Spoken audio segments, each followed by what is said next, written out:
Hey, it's Alicia, and I've got a quick productivity hack for you. So a lot of times time passes us by so quickly and we don't even realize what we're doing and the tasks that we're doing. So what I like to use is a Google timer, and this helps me to really understand how much time I'm spending on specific tasks. So for example, I will set my Google timer for 20 minutes, and I'll say I'm going to work on my email for the next 20 minutes. When the timer goes off, I work on my next task. Now, this is really important because a lot of us are working on different tasks and don't realize how long we spend on them, and time completely passes us by. So what I want you to do is I want you to look at this tool. So here we go. We're at google.com, and all I'm going to do is I'm going to type in 7-minute timer. Do you see that? I just typed in 7-minute timer in the search bar, and up pops a 7-minute timer.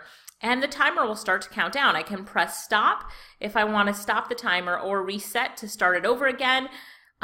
If I don't want it to make a sound, I would turn that off, but I always have that on. You can also set a stopwatch so you can see just as time goes by how much time you're spending on a specific task. So check out the Google Timer tool. I promise you it'll make you so much more productive. As you're working on different tasks, time yourself, such as doing social media on a specific page. Time yourself to spend 30 minutes on that page, and then when it goes off, move on and spend 30 minutes on your next page. Whatever you're doing, set your timers and you will find that you will be more productive, understand how much time you're spending on different tasks, and you will move faster. All right, enjoy.